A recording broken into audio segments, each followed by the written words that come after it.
Welcome, everyone. Today we're going to be talking about the Lesser Key of Solomon and the 72 demons it holds within its writing. So before I start, I do want to give a little bit of warning. This book does contain a lot of information about demons, including how to summon them, and people who practice witchcraft and study demonology do take this very seriously and believe the demons listed in this book are listening to you. They could get angry if you try and summon them or just speak ill of them without any reverence. So with that in mind, keep that warning in mind. We're going to get off to the origin and the history of Solomon and why that book was written. Today's book that we're mainly going to be looking at and where all these legends kind of comes from a book. Again, forgive my pronunciation, but it's the Ars Goetia. It's in Latin. I don't speak Latin, so forgive me on that. But it's more commonly known as the Lesser Key of Solomon. So that's what we're going with. It was actually written in the 17th century, so about the 1600s. So it's still fairly recent in terms of when King Solomon was actually alive. And a lot of this information comes from previous books that were written as well. But all the text says to be found from King Solomon, from his time and stuff, but we'll never know truly when it did come from.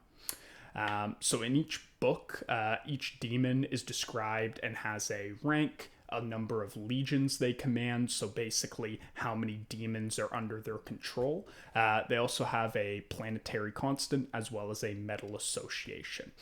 The rankings that are said are kings, dukes, princes, marquises, counts or earls, presidents, and knights. So you have 7 different ranks, and that kind of a lot of the times in modern pop culture, these ranks are used to determine power level. So like, kings are first, then dukes, then princes. Well, in other times in like Renaissance and occultists, they normally use these titles that align with their more so metal ranks, their planetary association, rather than power ranking. So a lot of the times these different ranks and who these demons are, it changes on the tools and the time that you should be using for the ceremonial magic to basically summon them. So King Solomon was the 3rd wise king of Israel, dated around the 10th century BCE, roughly 950. Everyone's information's a little bit different, but roughly the 10th century. So Solomon was most known for his wisdom, which he received from God after asking for it in the dream, hence why he was called the wise king. I absolutely love whenever a person in history in the past is considered wise and they give you some examples of it, because it's always just the most outrageous example possible or the most common sense thing possible. It's never like an in-between of like, that's true. Like the example they give for Solomon is a story of 2 mothers who come before him, both claiming that there's a single surviving child is their own. So to resolve the dispute, Solomon ordered a guard to go fetch a sword and cut the living baby in half, give one portion to one woman and give the other portion to the other.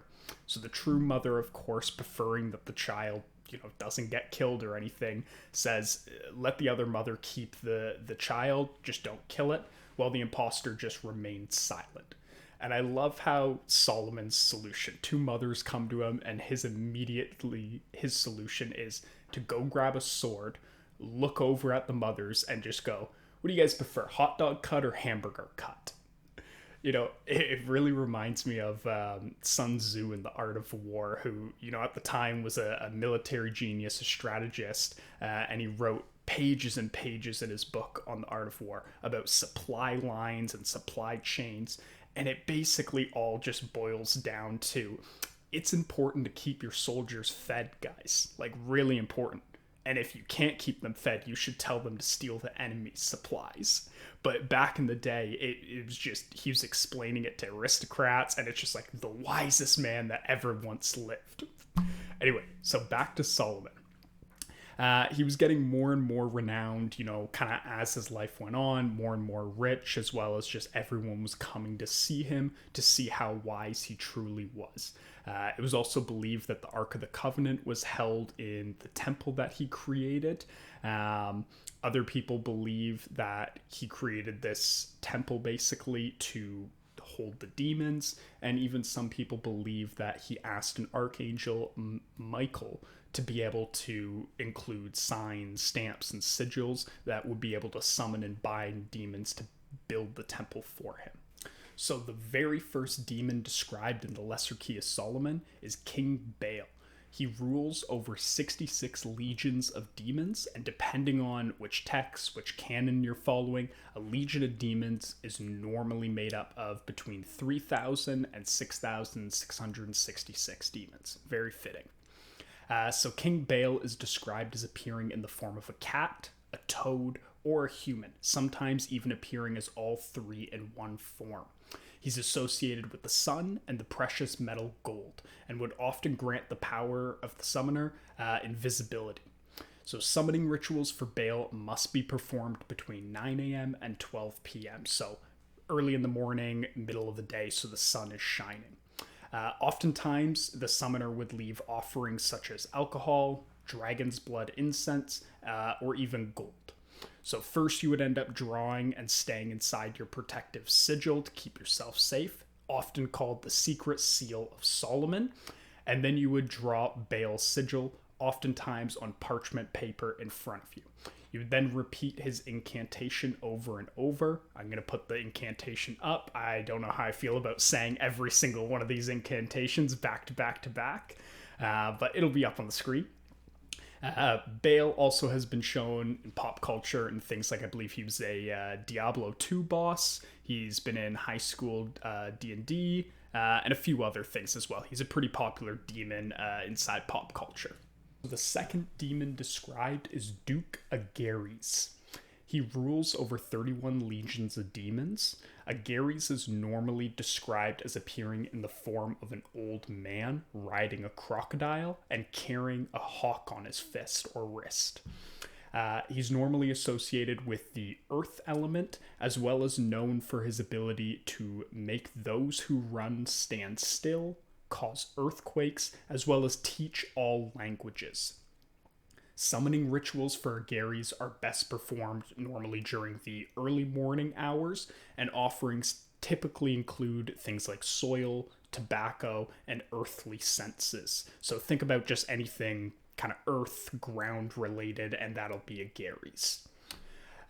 So with Agares, normally you would draw his sigil on a parchment paper and place it within your protective circle. So not outside like King Bael, but actually inside your protective circle, and then repeat his incantation.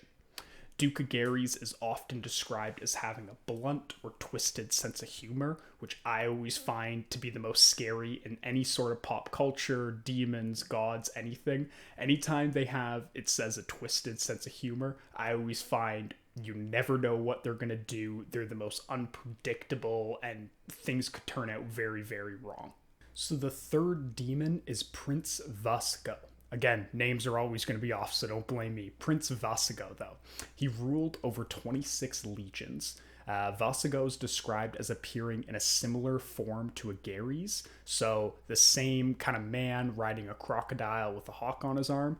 Oftentimes he's described as a more gentler looking man, and a less old man anyway. He's associated with divination, as well as he's known for his ability to reveal things hidden and lost, as well as telling the past, present, and future. Summoning rituals for Vasigo are best performed at night. Offerings typically include things like white candles, clear quartz, and other crystals, and frankincense. You could draw his sigil on parchment paper, and you place it inside of your protective circle and repeat his specific incantation. Vasigo has appeared in a lot of pop culture, actually. Things like Stephen King's novel The Black House, various tabletop RPGs. I think it's in D&D, as well as in Has-Been Hotel. So then we have the fourth demon, the Marquise Samagina. He rules over 30 legions. Samagina is normally described as appearing in the form of a small horse or a donkey, although he can take on a human voice to talk while he's in this form. He's often associated with the dead and is known for his ability to speak to things concerning souls, so think dead people, specifically people who are lost at sea, people who are trapped in purgatory and dealing with sin. So he's able to communicate with all of those types of people. It's said that he is able to teach the liberal sciences. Doesn't give an exact description of what that actually means, but a lot of people think it's things like geometry, math, and just kind of like the hard sciences and stuff. So summoning rituals are often best performed during liminal hours, so think dusk or dawn, and offerings typically include black candles, bones, and myrrh incense. You would draw his sigil on a parchment paper and recite his incantation.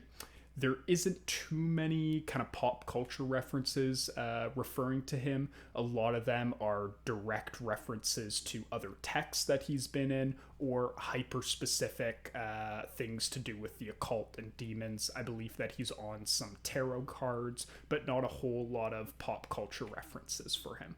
So the fifth demon in the Lesser Key of Solomon is President Marbaz, who rules over 36 legions of demons. Marbaz is often described as appearing in the form of a great lion and then shifting into human form at the request of the summoner. He's associated with healing and disease, both capable of curing and inflicting these illnesses. He's also known for teaching the mechanical arts, as well as changing men into other shapes. Summoning rituals for Marbaz are best performed during midday. Offerings typically include red wine, anything to do with lion imagery, and cedar incense. You would often draw his sigil on parchment paper and then place it inside of your protective circle and repeat his incantation. Marbaz has appeared in a couple of different pop culture references, a couple of niche occult games, as well as the anime Dark Gathering. So next up we have Duke Velfor, which is the sixth demon inside of the Lesser Key of Solomon. Duke Velfor rules over 10 legions and is described as appearing in the form of a lion with the head of a donkey or a lion with the head of a thief. I like how as well he just has a human head and people are like, that's a thief right there. I can tell he is the head of a thief. Like there's no way to tell if someone's a thief or not. But anyway, he's associated with theft and being cunning, as well as known for tempting people to steal while also making thieves skilled at their craft. Summoning rituals for Velfor are typically performed at night. Offerings typically include silver coins, black candles, and musk incense. You would draw his sigil on parchment paper like normal, and you would place it inside of your protective circle and repeat his specific incantation. Velfor has appeared in the Final Fantasy series as well as a couple other occult video games. So the seventh demon is Marquise Amon. Marquise Amon rules over 40 legions. Amon is described as appearing in the form of a wolf with a serpent's tail that breathes fire, though he can also appear as a man with a raven's head or a man with dog's teeth. He's associated with strife, the past, and the future, and is known for reconciling conflicts between friends and foes.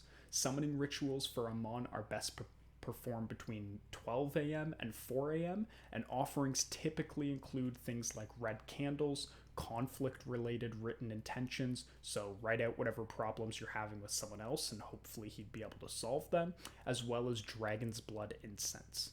Oftentimes you would draw his sigil on parchment paper inside of your protective circle and repeat his specific incantation.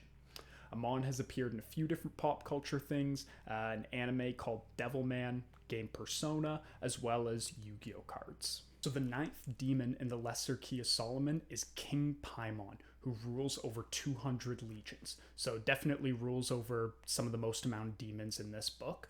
Paimon's described as one of the most powerful demons inside of the Lesser Key of Solomon, and appears riding a dromedary camel. Basically just a regular camel, but it's the one with one hump instead of two. It's the only difference of it. He wears a crown and has a face said to be like a woman's. He is a man, but just has a very feminine face, and is also accompanied by a great noise when they arrive. He's associated with arts, science, and secrets, and is known for binding men to summoner's will and revealing all earthly matters. Summoning rituals for Paimon must be performed facing west, and offerings typically include gold, copper, and alcohol, as well as cedar incense. You would draw Paimon's sigil inside of your protective circle and repeat their specific incantation.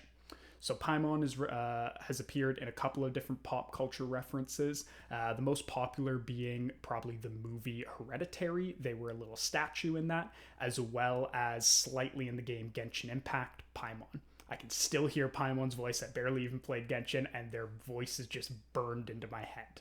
So coming up next, we have the 10th demon, which is President Booyer. President Booyer rules over 50 legions, and Booyer is described as appearing in the form of a great star or as a centaur-like figure with the head of a lion and 5 goat legs radiating outward in a circle.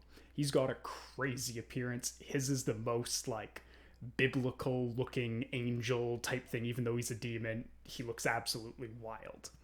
He's associated with healing philosophy and is known for teaching natural and moral philosophy, things like logic and the virtues of herbs and plants, as well as known for healing. Summoning rituals for Booyer are best performed during the hours of Jupiter. The way hours work of planetary bodies is each hour in our Earth cycle anyway, so each hour in our 24-hour cycle has a specific planetary time to it. You can just look this up if you want to see the exact hours for it. Offerings typically include healing herbs, green candles, and sandalwood incense. You could draw his sigil on parchment paper inside of your protective circle and repeat his specific enchantment. And now we have demon number 11, Duke Gusion. So he rules over 40 legions. Gusion is often described as appearing in the form of a Xenophilus, and if you don't know what that is, don't worry, no one else does either. It's not actually described what this animal or creature is, but it's often interpreted as a baboon or a dog-faced creature. He's associated with honor, dignity, and knowledge, and is known for answering truly of all things past, present, and future. He's able to reconcile friendships and able to bestow honor to those who he serves. Summoning rituals for Gusion are best performed in the late evening. Offerings typically include written questions, purple candles, and copal incense. You would often draw his sigil on a parchment and place it inside of your protective circle, and then repeat his special incantation. The 12th demon is known as Prince Satiri, who rules over 60 legions. Satiri is described as appearing with the face of a leopard and the wings of a griffin before taking on a beautiful human form at the summoner's request. He's associated with lust and love and is known for causing men and women to fall deeply in love with each other. Summoning rituals for Satiri are best performed on a Friday, the day often associated with Venus.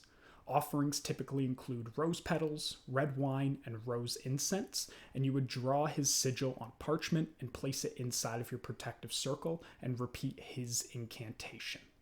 Satiri has also appeared in a few different animes, one being Makai Ouija, Devils, and Realist.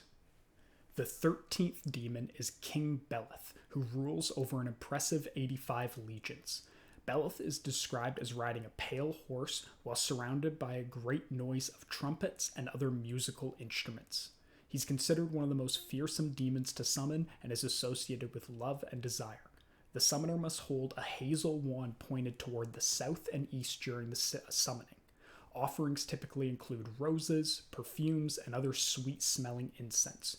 You draw his sigil inside of your protective circle, bow to show him respect, and repeat his specific incantation.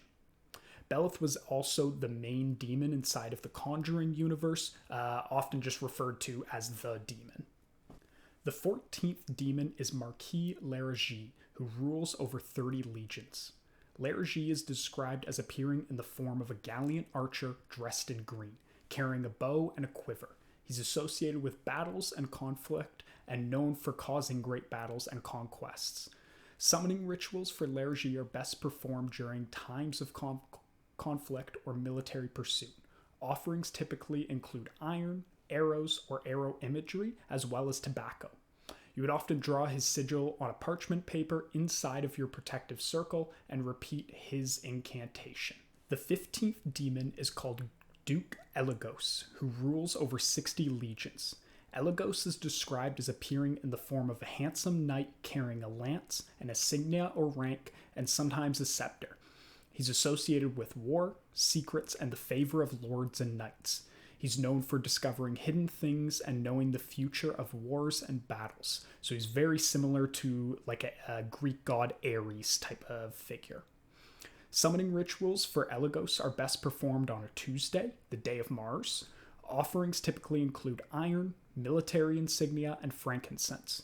You would draw his sigil on a parchment inside of your protective circle and repeat this incantation.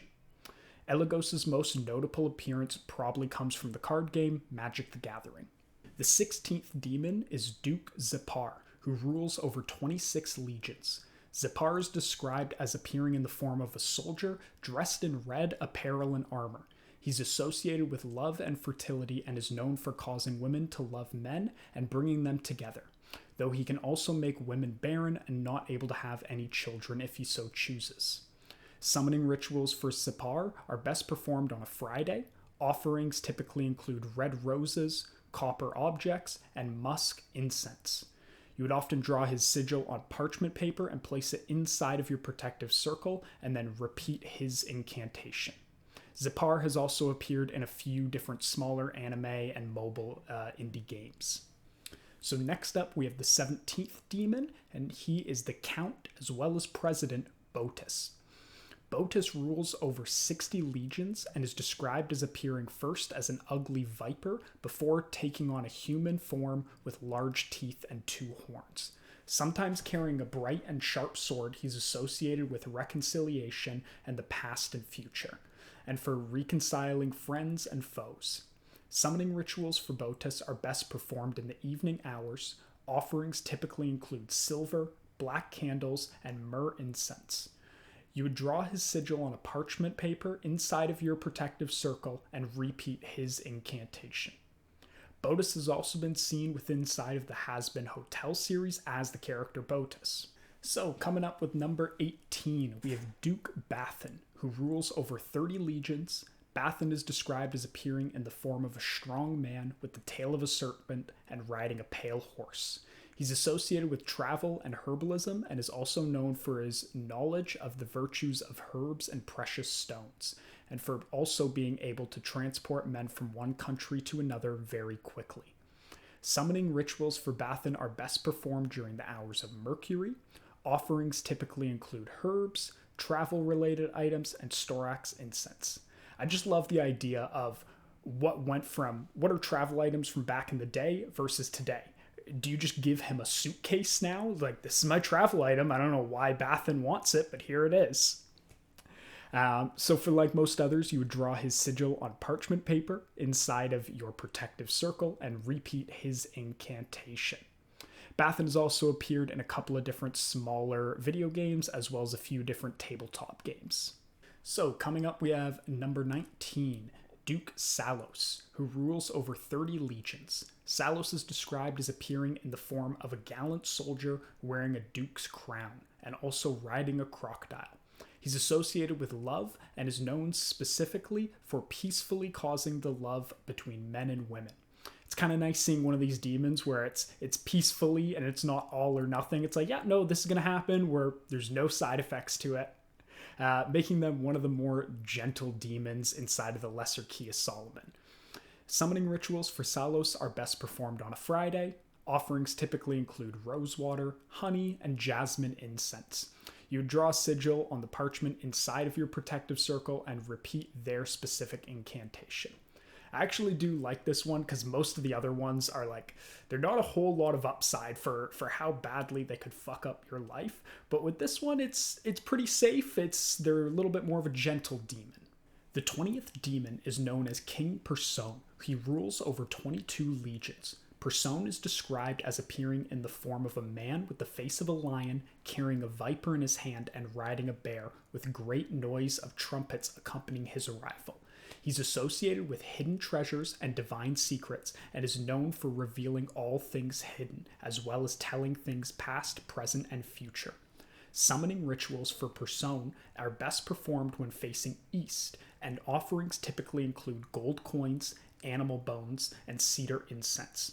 Just like the others, you would draw his sigil on parchment paper inside of your protective circle and then repeat his incantation. Personas appeared in a few different games and animes, such as Dungeons & Dragons and Welcome to Demon School. For the 21st demon, his name is Count and President Merax. He rules over 30 legions. Merax is often described as appearing in the form of a great bull with the face of a man. He's often associated with astronomy and the liberal sciences and is known for teaching astronomy as well as other sciences to the summoner. He's also able to provide the summoner with excellent familiars. If you don't know, a familiar is almost like a guide or a servant. It can typically come in forms of animals, but it doesn't really specify in this case. Summoning rituals for Merax are best performed on a Thursday, and offerings typically include herbs, stones, and frankincense. Just like the others, you would draw his sigil on a parchment paper, place it inside of your protective circle, and then repeat his incantation. We are now onto the 22nd demon, and his name is Count Epos. He rules over 36 legions and is described as appearing in the form of an angel with the head of a lion, the body of a man, the tail of a hare, and the feet of a goose. I think my favorite part so far of any of these demons has just been the description of what they look like and the artistry or the pictures or renditions that people have made for them. Because what is this guy? He looks as if you tried to describe an ostrich to an alien. Anyway, Epos is associated with wit, boldness, and knowledge of past and future events. He's known for making men clever and bold and revealing things to come true. Summoning rituals for Epos are best performed during the hours of the sun. Offerings typically include citrine stones, yellow candles, and sandalwood incense. You would draw his sigil on the parchment paper inside of your protective circle and then repeat his enchantment. For Demon 23, his name is Duke Aim. He rules over 26 legions and is described as appearing in the form of a handsome man but with 3 heads, one of a serpent, one of a man, and one of a calf.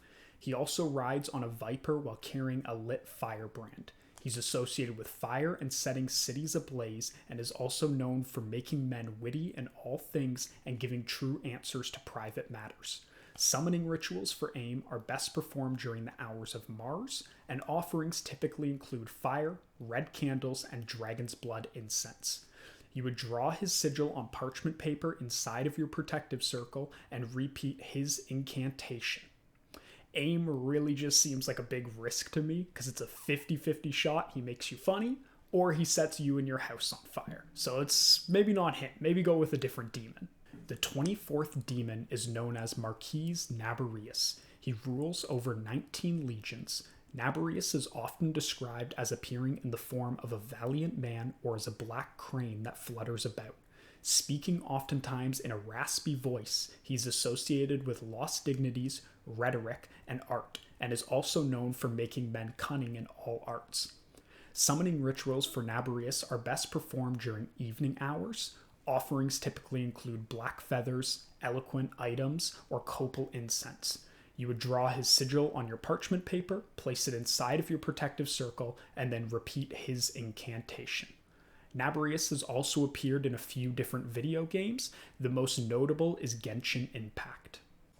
The 25th demon is known as Count or President Glacia Labolas. He rules over 36 legions. Glacia Labolas is described as appearing in the form of a dog with the wings of a griffin. He's associated with bloodshed, murder, and sudden death, but is also known for teaching all arts and sciences instantly and also causing love or bloodshed between friends and foes. Summoning rituals for Glacia Labolas are best performed on a Tuesday. Offerings typically include iron, blood imagery, and tobacco. You would draw his sigil on parchment paper inside of your protective circle and repeat his specific incantation. Glacia Labolas also seems like another risky one to summon. Seems like he can do literally everything, basically, from teaching you science to making people fall in love with you, or just straight up murder everyone around you. The 26th demon is known as Duke Boone. He rules over 30 legions. Boone is described as appearing in the form of a dragon with 3 heads, one of a dog, one of a griffin, and one of a man. He's associated with wealth, eloquence, and the dead, and is even known to raise or move the dead. He's able to make men rich and wise. Summoning rituals for Boon are best performed during late evening hours, and offerings typically include gold, silver, and frankincense. You would often draw his sigil on parchment paper, place it inside of your protective circle, and then repeat his incantation. Boon has become extremely popular recently, from other people making videos to TikToks, whatever it might be, due to his ability to give people an immense amount of wealth. So up next, we have the 27th demon, and he is known as the Marquise or the Count Renove. He rules over 19 legions. Renove is often described as appearing in the form of a monster holding a staff. Doesn't give much more description than that, so whatever monster you like, just give him a staff and that's Renove. He's often associated with language, knowledge, and the favor of friends and enemies alike. He's also known for teaching languages and providing good servants to the summoner. Summoning rituals for Renove are best performed during the hours of Mercury. Offerings typically include books, writing, instruments, and sandalwood incense. You would draw his sigil on parchment inside of your protective circle and then repeat his specific incantation. The 28th demon is known as Duke Berith. He rules over 26 legions. Berith is described as appearing in the form of a soldier wearing red clothing and a golden crown while riding a red horse. He's associated with alchemy, past and future knowledge, and is known for his ability to turn all metals into gold and provide true answers about past, present, and future. Summoning rituals for Berith must be performed inside of a sealed circle, as he's described as a great liar when outside of it. Offerings typically include gold, red candles, and dragon's blood incense. You would draw his sigil on parchment inside your protective circle and repeat his specific incantation. Most notably, Berith has appeared in the video game Castlevania, as well as a few other animes. So the 29th demon is known as Duke Astaroth. He rules over 40 legions. Astaroth is described as appearing in the form of a hurtful angel riding an infernal dragon while holding a viper in his right hand. He also is known to have a terrible stench associated with him. He's associated with laziness, vanity, and the sciences, and is known for making men knowledgeable in all sciences and revealing secret things. The summoner must hold a magical ring near their face during summoning to protect themselves from his foul breath. Offerings typically include black candles, gold, and astafotia incense. Don't know if I got that one right, but we're going to roll with it. You just do the same as always, draw your sigil on the parchment paper inside of your protective circle and repeat his specific incantation. I do enjoy this one a little bit more than the other ones, just because he has something unique to him, like holding up that magical ring to your face so you protect yourself from his stench. A lot of these have been very similar with the summoning routines, just different incantations. The descriptions are cool, but their powers are very, very similar. So I like that magical ring. It's a nice little touch and uniqueness he has to him. So up next, we have the 30th demon, the Marquise Fornius, who rules over 29 legions. Fornius is described as appearing in the form of a great sea monster. He's associated with rhetoric, languages, and reputation, and is known for teaching rhetoric and all languages, as well as making those who oppose the summoner love and esteem them. Summoning rituals for Fornius are best performed near water or during rainy weather. Offerings typically include seashells, seawater, and aquatic herbs. You would draw his sigil on parchment inside of your protective circle and repeat his specific incantation. Now, I actually really enjoy this one. Maybe it's just because it seems a bit different than the last demons. It's the first one that's a sea monster, as well as some of the artwork for this one look really, really cool. So I like the change up. I like where this is going. I hope we get to see a little bit more variety as we go through this list. Up next is the 31st demon, known as President Forus. He rules over 29 legions, and Forus is described as appearing in the form of a strong man in human shape. He's associated with logic, longevity, and hidden things, and is also known for teaching the arts and logics and ethics, and even making men live longer. Summoning rituals for Forus are best performed during midday. Offerings typically include herbs associated with longevity, gold coins, and cedar incense. You would draw his sigil on parchment paper inside of your protective circle and repeat this incantation. So this next demon is a big one. So the 32nd demon is King Asmodeus. Some of you might have known that name from other shows, D&D. He is definitely one of the most popular demons that I've gone over so far. So King Asmodeus, he rules over 72 legions, one of the most that we've covered so far, and he is also one of the most well-known and powerful demons in the Lesser Key.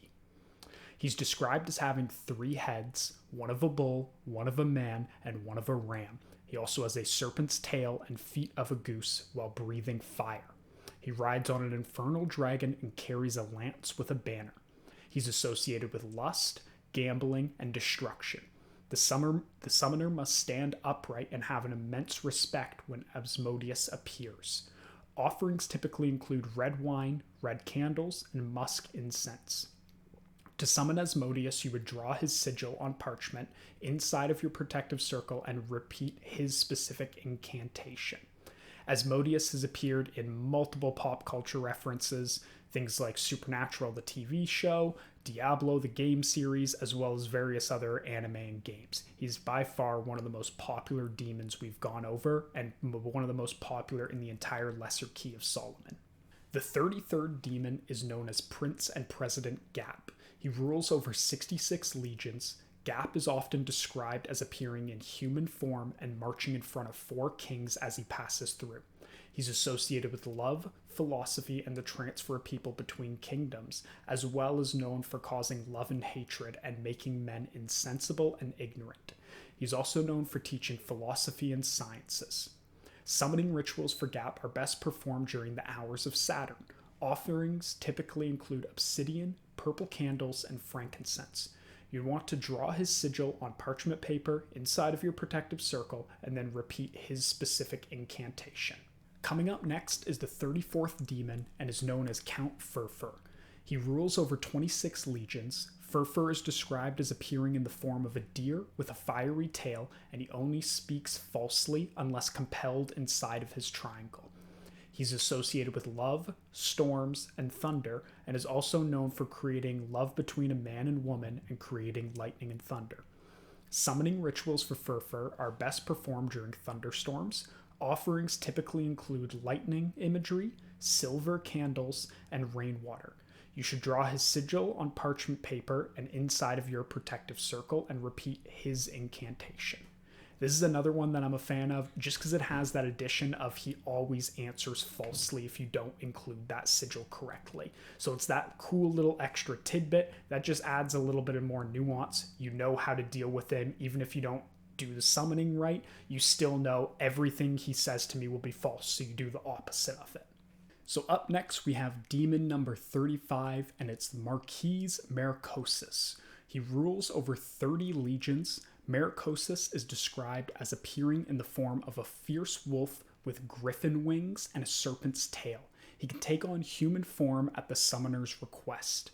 He's associated with battle and strength and is known for being a strong fighter who gives true answers to all questions, making him a reliable ally in conflict.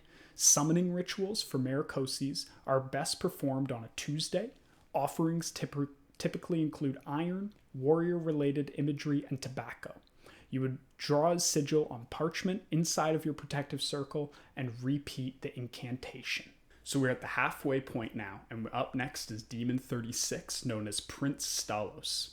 Prince Stalos rules over 26 legions and is described as appearing in the form of a mighty raven or an owl wearing a crown before taking on a man. He's associated with astronomy, herbalism, and is known for teaching astronomy and the knowledge of poisonous plants, herbs, and precious stones.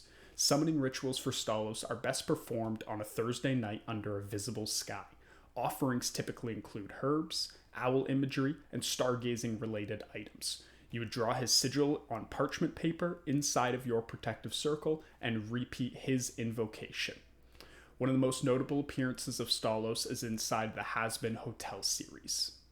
Next up is the 37th demon, known as the Marquise Phoenix. He rules over 20 legions and is described as appearing in the form of a mythical phoenix bird, singing in a child's sweet voice before taking on human form. He's associated with poetry, science, and eloquence, and is known for his deep knowledge of all science and being an excellent poet. The summoner must wait patiently as Phoenix sings for a time before commanding him to take human shape. Offerings typically include feathers, fiery image, and rose incense. You would draw his sigil on parchment inside of your protective circle and then repeat his incantation. This is one of the demons where I wonder if he adapts to modern times with the singing, especially if you have to wait before he turns into the human form and you can ask him things. Does he have the same songs he sings every time, or does he just bust out a Kanye or Nirvana song for modern times? So up next is demon number 38, Count Halfuz. He rules over 26 legions and is described as in the form of a stalk dove or a wood pigeon, speaking with a raspy voice. He's often associated with war and the building of towers, and is known for building up towers full of ammunition and weapons, and sending men of war to designated places. Summoning rituals for Halfez are best performed during times of military need. Offerings typically include iron, black candles, and tobacco. You would then draw his sigil on parchment paper inside of your protective circle and repeat his specific incantation.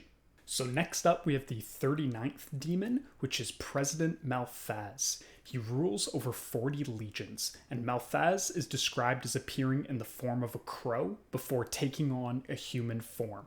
He speaks with a raspy voice and is associated with buildings, fortifications, and enemies' desires, and is also known for building houses and high towers, as well as destroying enemies' buildings. He's also known for providing good familiars, although his familiars are known to deceive, so be careful if you're trying to summon one of those. Summoning rituals for Malphaz are best performed at night. Offerings must be given to him, but then burned, as he is also known to deceive those who give him sacrifices. Just like the others, you would draw his sigil on parchment paper inside of your protective circle and then repeat his specific incantation. So next up, we have the 40th demon, known as Count Rome. He rules over 30 legions, and Rome is described as appearing in the form of a crow before taking on human shape at the summoner's request. He's associated with destruction, theft, and dignity, and is known for stealing treasures out of kings' houses and carrying them away, destroying cities and dignities of men. He's also known to reveal the past and future of people. Summoning rituals for Rome are best performed at night during new moon phases. Offerings typically include black candles, crow feathers, and myrrh incense. Just like the others, you would draw his sigil on parchment paper inside of your protective circle and repeat his specific incantation. Rome has appeared in a few different video games. Most notable is inside of Final Fantasy XI.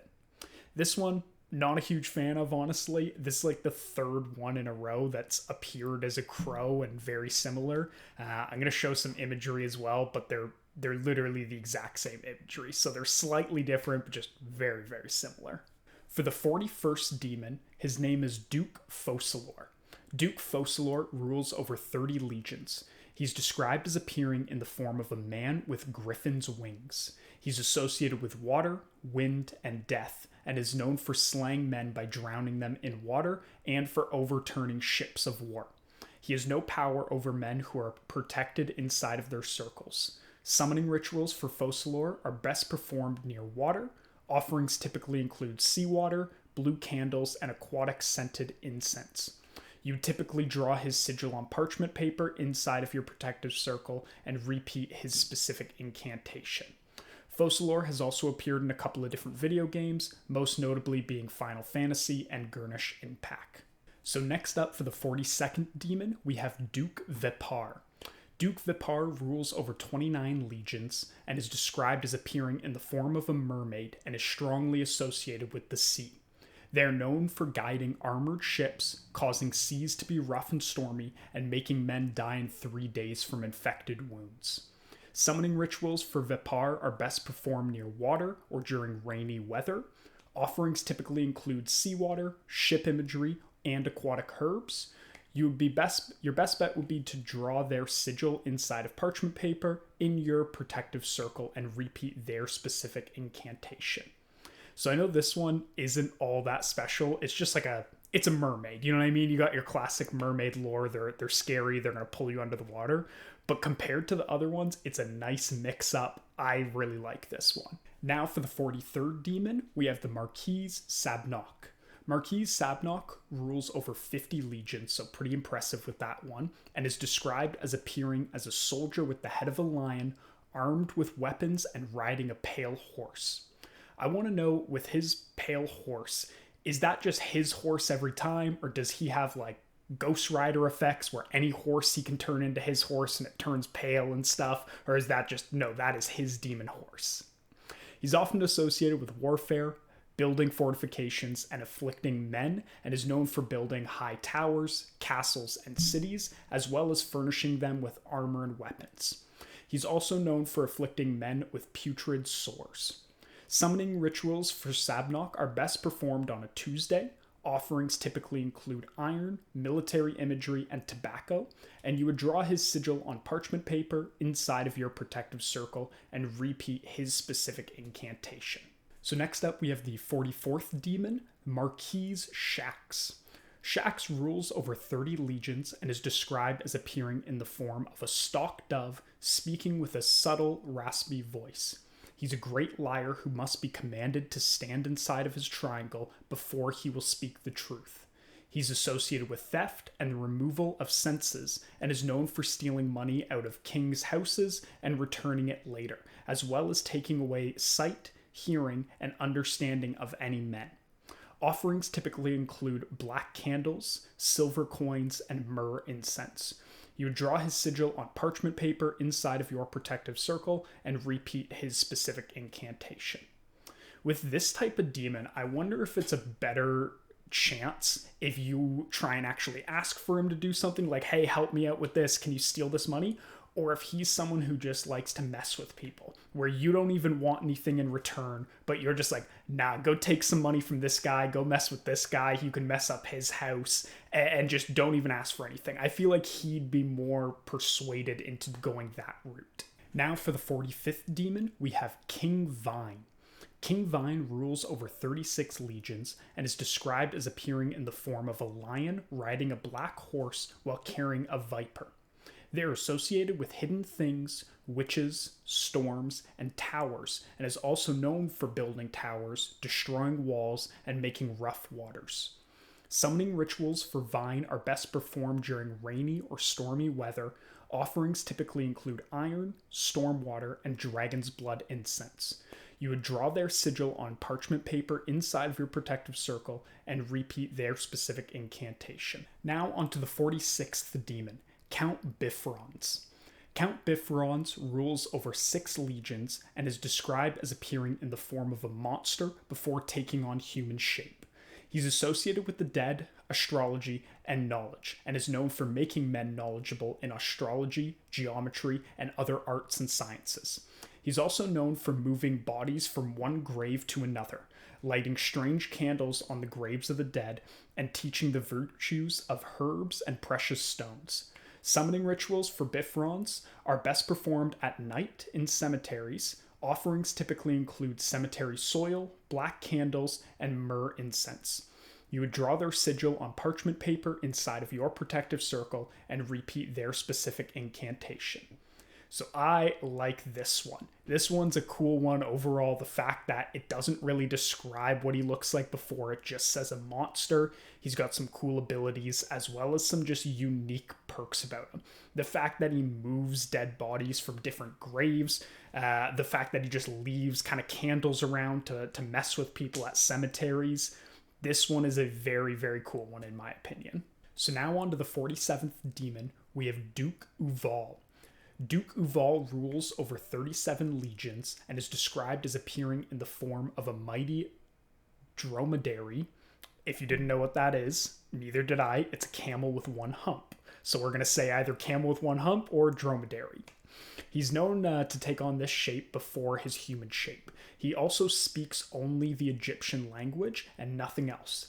He's associated with love, friendship, and past and future, and is known for procuring the love of women, causing the love between friends and foes, and giving true answers of things past, present, and future.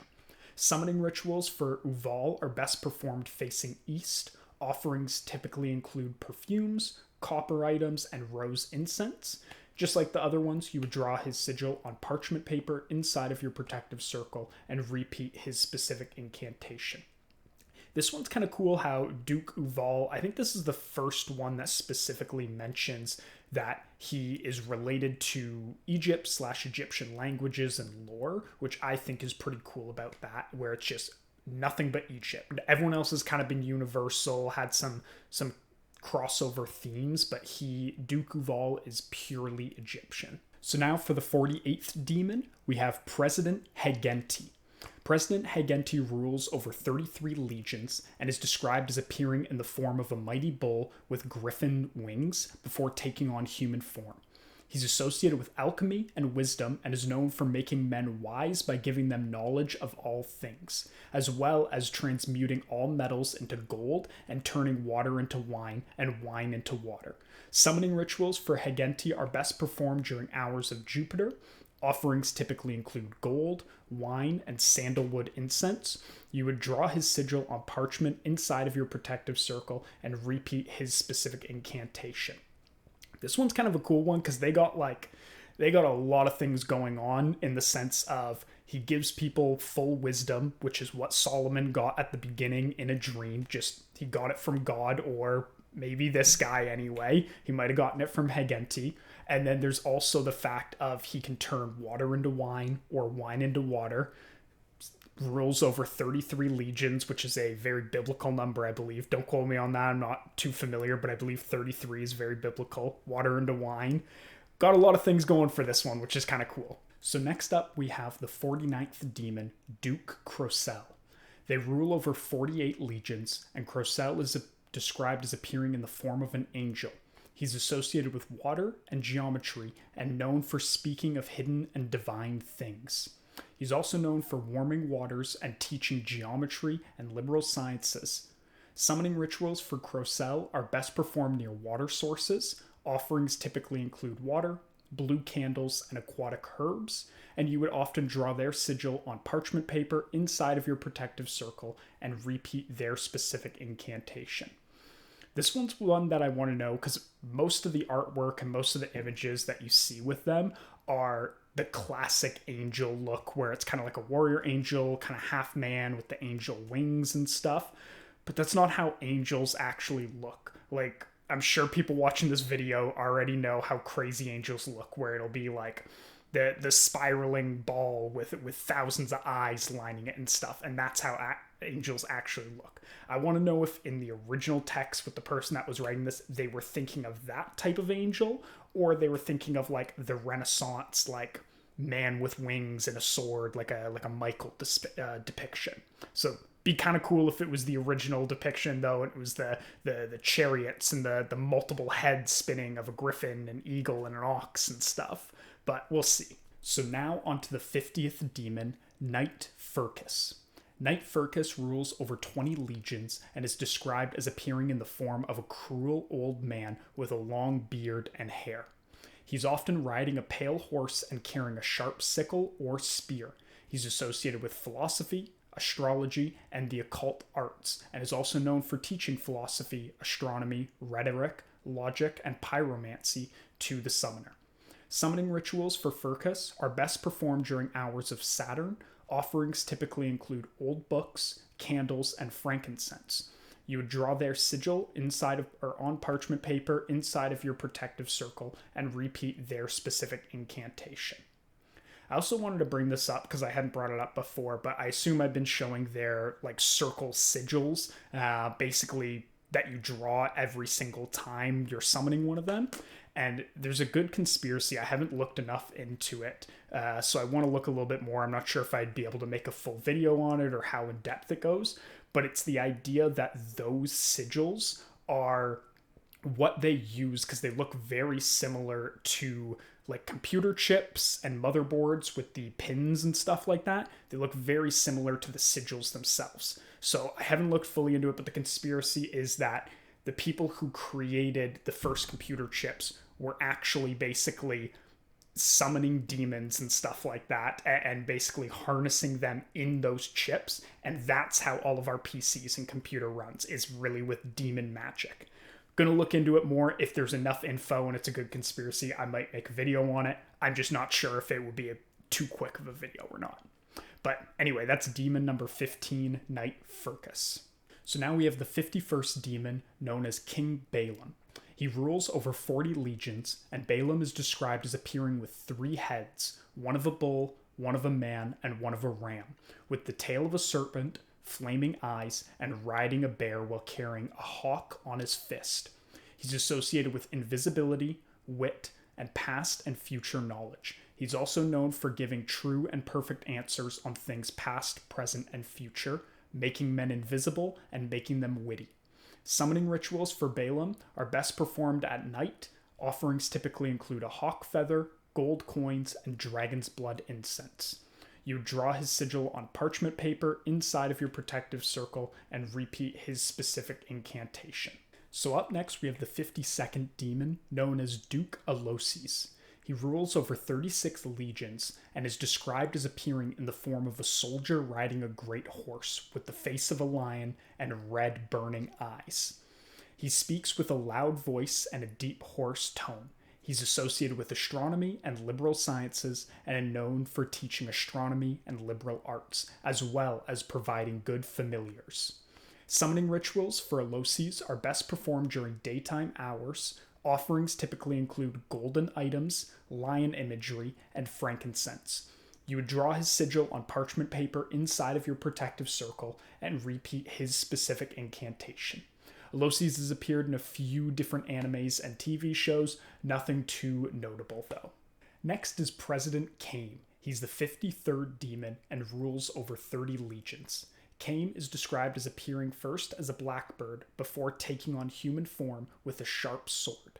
He answers in burning ashes or coal and is associated with the understanding of animals and the future, and is known for giving men the understanding of voices of birds, cattle, dogs, and other creatures, as well as reading the future. Summoning rituals for Cain are best performed at dawn. Offerings typically include bird feathers, black candles, and copal incense. You would typically draw his sigil on parchment paper inside of your protective circle and repeat his specific incantation. I don't find anything noteworthy about this one. I just like the imagery that he has, just of a small, tiny blackbird or crow just walking around with a dagger. Next, we have demon number 54, and that is Duke or Count Murmur. He rules over 30 legions and is described as appearing in the form of a warrior riding a griffin. He also is known for wearing a crown and is preceded by 2 ministers making the sounds of great trumpets before him. He's associated with philosophy and the dead and is known for teaching philosophy perfectly and compelling the souls of deceased to appear before the summoner to answer any questions put before them. Summoning rituals for Murmur are best performed at night. Offerings typically include black candles, bones, and myrrh incense. You would draw his sigil on parchment paper inside of your protective circle and repeat his specific incantation. This one's another one where I like just because it has that nice little detail of being able to raise anyone in the dead to be able to answer questions for you. So you could pull anyone that's dead before, whether it's a philosopher or someone from history, an ancient king, and then they would be able to answer any questions. I think that's a nice little niche kind of ability that he has that some of the other ones haven't had. The 55th demon is known as Prince Erebus, who rules over 20 legions. Erebus is described as appearing in the form of a horse before taking on human form.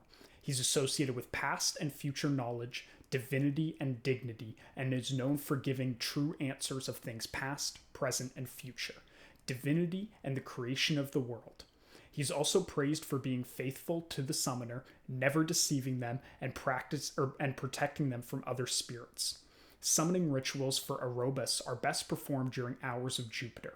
Offerings typically include horse imagery, purple candles, and cedar incense. You would draw his sigil inside a parchment paper in your protective circle and repeat his specific incantation. Erebus has appeared in a few different pop culture references, most notably the Hellboy comics, Final Fantasy, and the Perona series. I like this one, honestly, mainly just for the fact of he will not deceive you. A lot of the other demons, you really don't know what you're getting. This one seems like a good starter one to summon. It's like, all right, help me figure out which other ones to summon. Don't mess with me too much. Let's get into this one. I know you're not going to like kill me as soon as I summon you or anything. Up next, we have the 56th demon, known as Duke Grimoire.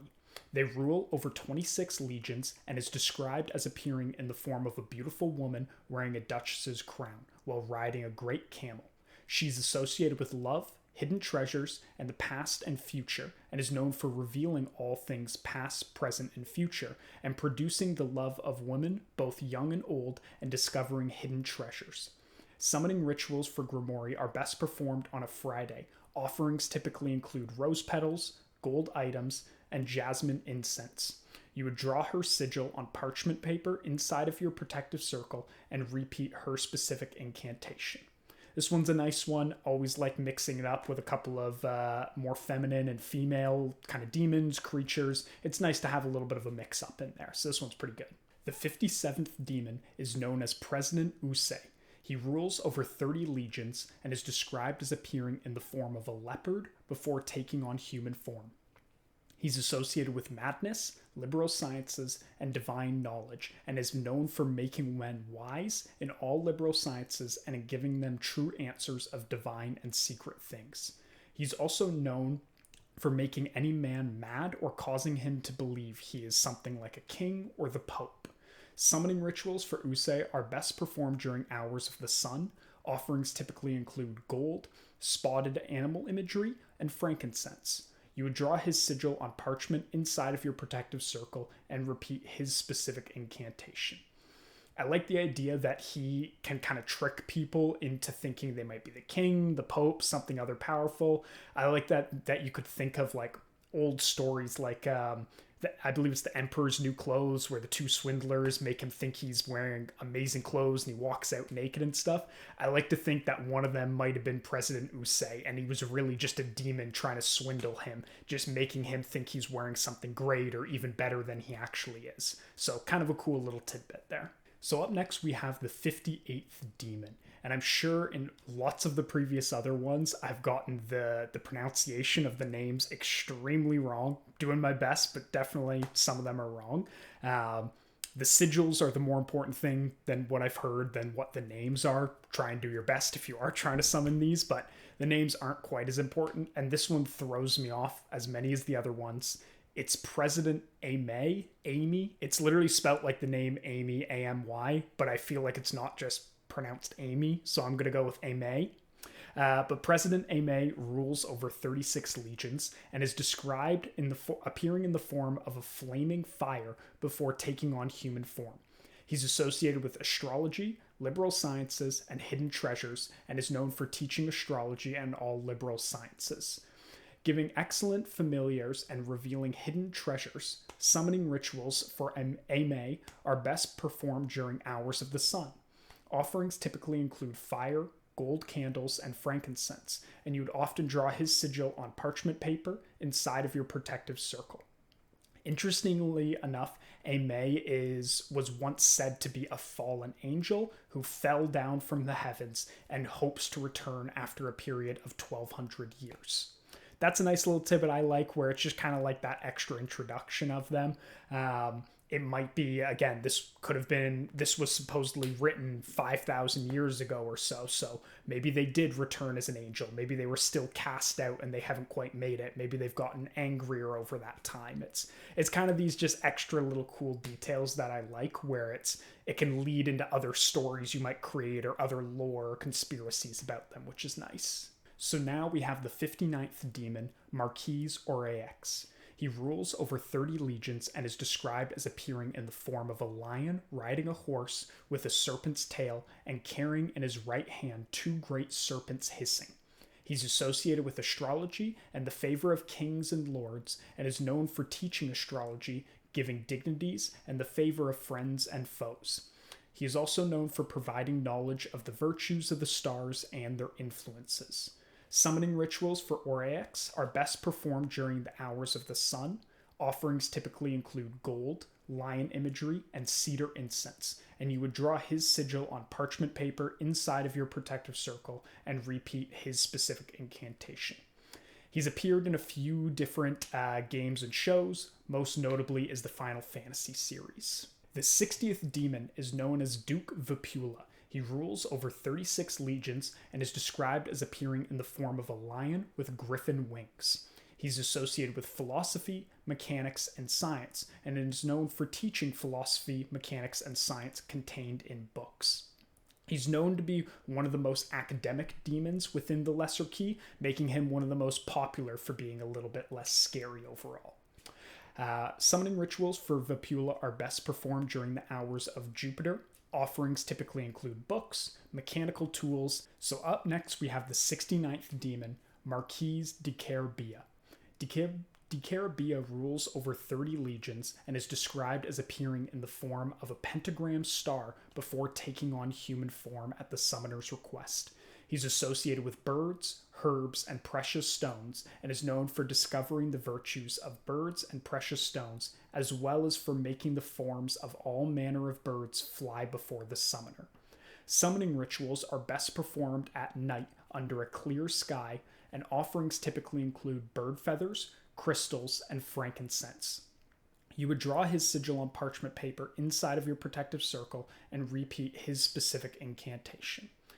This guy is a wild one. You're going to see some of the artwork and some of the imagery in the video and stuff, but I don't know why the one specific image, I'm going to show it here, terrifying. Creeps me out so much. I would be so much more scared if this guy appeared before me or appeared in my dreams than any other demon so far. He looks terrifying. Well enough, honestly, to say whether they're in this story, they're a minor part in this, but I just think it would be a very cool idea to have an entire campaign with all 72 demons in it. All of them are either summonable or the big bad villains or whatever it might be. I just think that would be a great D&D campaign to go through. So next up, we have the 62nd demon, known as President Valak. He rules over 38 legions. Valak is described as appearing in the form of a small, poor boy with angel wings while riding atop of a two-headed dragon. He's associated with serpents and hidden treasures and is known for giving true answers of hidden treasures and revealing where serpents can be seen and for delivering them harmlessly to the summoner. Summoning rituals for Valak are best performed on a Wednesday. Offerings typically include serpent imagery, gold items, and frankincense. You would draw his sigil on parchment paper inside of your protective circle and repeat his specific incantation. The most common and notable appearance of Valak has been within the Conjuring universe, where they were one of the main antagonist demons. I'd also like to just say, this is a wild imagery. Some of the artwork is pretty cool as well for it, but just the wild of riding a two-headed dragon, having snakes all around him, this is definitely one I would not like to summon. So now going on to the 63rd demon, known as the Marquise and Count Andros. He rules over 30 legions and is described as appearing in the form of an angel with the head of an owl or a raven, riding atop of a black and strong wolf and carrying a sharp, bright sword in his hand. He's considered one of the most dangerous demons inside of the Lesser Key and is known for killing the summoner and their assistants if they are not careful and inside the circle. He's associated with discord and murder and is known for sowing discord between people. Summoning rituals for Andros are best performed with extreme caution, and offerings typically include black candles, crow feathers, and dragon's blood incense. You would draw his sigil on parchment paper inside of your protective circle and repeat his specific incantation. So yeah, no kidding, this is one of the most dangerous ones. There's not be wary, he's a trickster, he might do this. It's just, if you summon him, you're most likely going to die. Just immediately, your toes outside of the protective circle, you had a good run. So now up next, we have the 64th demon, known as Duke Horez. He rules over 36 legions and is described as appearing in the form of a mighty and strong leopard before taking on human form with fiery flaming eyes. He's associated with past and future knowledge, divinity, and the destruction of enemies, and is known for giving true answers of all things past, present, and future, as well as for destroying all the enemies of the summoner by burning them to pieces. He will lie to the summoner if not confined to the triangle, and summoning rituals for Horus are best performed at night. Offerings typically include things like fire, black candles, and dragon's blood incense. You would often draw his sigil on parchment paper inside of the protective circle and repeat his specific incantation. So up next we have the 65th demon, known as Marquise Andromalius. That one was a tough one for me to pronounce. But Marquise Andromalius is known to rule over 30 legions and is described as appearing in the form of a peacock, making a loud noise before taking on human form. He's associated with astronomy and geometry and is known for teaching geometry and all things pertaining to measurements and astronomy. He's also known for transforming men into the shape of a bird. Summoning rituals for him are best performed at dawn. Offerings typically include peacock feathers, geometric tools, and a copal incense. You would draw his sigil on parchment paper inside of your protective circle and repeat his specific incantation. One of the most common appearances has been inside the Helvetia boss and other shows and TV as well. So next up, we have the 66th demon known as Marquise Simiges. He rules over 20 legions and is described as appearing in the form of a valiant warrior riding on a black horse. He's associated with Africa, grammar, and finding lost things, and is known for ruling over all spirits in parts of Africa. He's known for teaching perfect grammar, logic, and rhetoric, and discovering things lost or hidden. Summoning rituals are best performed during the hours of Mercury, and offerings typically include black candles, books, and copal incense. You would often draw his sigil on parchment paper inside of your protective circle and repeat his specific incantation. This would be a fun one to look into, and I'm not sure if it's true or not, or if there's anything related, but it'd be cool to see if there's anything inside of African traditions, witchcraft, lore that kind of match up with this demon. Like, does he get blended into African traditions, or is it just completely separate? There's nothing even close to him. So now we are on to the 67th demon, Duke Amdusius. He rules over 29 legions and is described as appearing in the form of a unicorn before taking on a human form at the summoner's request. He's associated with music and is known for causing trees to bend and incline according to the summoner's will, giving concerts of trumpets and all other musical instruments, and also providing excellent familiars. Summoning rituals for Amdusius are best performed while playing music. Offerings typically include musical instruments, gold candles, and rose incense. You would often draw his sigil inside a parchment paper, inside of your protective circle, and repeat his specific incantation.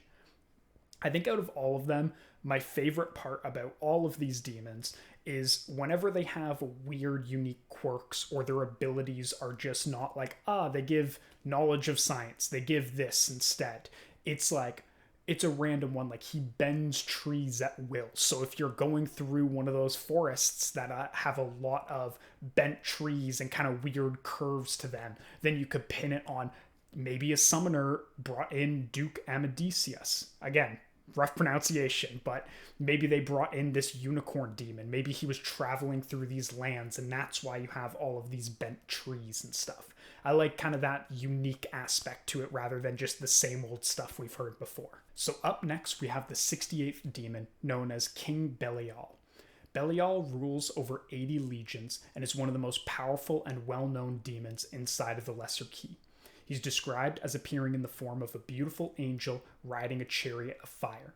He's often associated with lies, guilt, and the distribution of power, and is known for causing favor of friends and foes and providing excellent familiars. He must be given offerings and sacrifices, or he will not give true answers. Summoning rituals for Belial are performed with great respect. Offerings typically include gold, alcohol, and dragon's blood incense. You would draw his sigil on parchment inside your protective circle and repeat his specific incantation. Belial has appeared in a few different TV shows, animes, and games. Most notably is probably within the Warhammer 40k verse.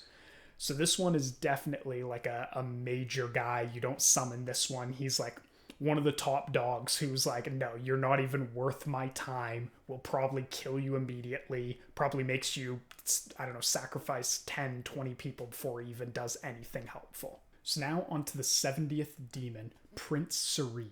Prince Suri rules over 26 legions and is described as appearing in the form of a beautiful man riding a winged horse. He is associated with speed, travel, and hidden things, and is also known for moving swiftly to do the summoner's bidding anywhere in the world, as well as discovering thefts and hidden treasure. He's considered one of the more benevolent and indifferent demons inside of the Lesser Key. He is neither good nor evil in nature, and summoning rituals for Suri are best performed when swift action is needed. Offerings typically include silver, horse imagery, and sandalwood incense. You would often draw his sigil on parchment paper inside of your protective circle and repeat his specific incantation. And now on to the 71st demon, Duke Dentalion. He rules over 36 legions and is described as appearing in the form of a man with many faces of men and women inside. He's carrying a book in his right hand and is associated with thoughts, knowledge, and love, and is known for teaching all arts and sciences to any person and for declaring the secret counsel of anyone. He is also known for love between people and knowing the thoughts of all men and women. Summoning rituals for him are best performed during the hours of Mercury, and offerings typically include books, mirrors, and frankincense. You would draw his sigil on parchment paper inside of your protective circle and repeat his specific incantation. So we are finally on to the 72nd demon and the final one of the Lesser Key, Count Andromalius. He rules over 36 legions and is described as appearing in the form of a man holding a great serpent in his hand. He's associated with justice, thieves, and hidden treasures, and is known for catching and punishing all thieves, as well as discovering all wickedness and underhanded dealings. He's considered one of the more righteous demons inside of the Lesser Key. Summoning rituals for Andromalius are best performed when justice is needed or a theft has been committed. Offerings typically include serpent imagery, silver coins, and myrrh incense. You would draw his sigil on parchment inside of your protective circle and repeat his specific incantation. So that was it. That was the final demon. Overall, there was some really cool ones. I liked going through them, but I just think there was too many similar ones. There was so many that were like, he appeared as a crow with this in his hand. The next one, he appeared as a bird with this in his hand. Very, very cool overall, but just some of them I wish there was slightly unique details. Other ones were really cool because of those specific details, but very, very cool overall. So that fully wraps up the Lesser Key of Solomon and the 72 demons it holds within inside of it. I really appreciate all you guys watching the video. I hope you guys enjoyed. Drop a subscribe if you did enjoy this type of video. It was my first one, so a couple of things are going to be a little bit shaky. I'm going to hopefully be coming out with many more videos similar to this. Conspiracies, creepypastas, lots of different demons and stuff like that. So subscribe, like the video if you're a fan. Hopefully the production value is going to keep on going up. The editing is going to get a little bit better. My speaking voice is going to get a little bit better. But I really do appreciate you guys watching. So drop subscribe and I'll see you in the next video. Thank you.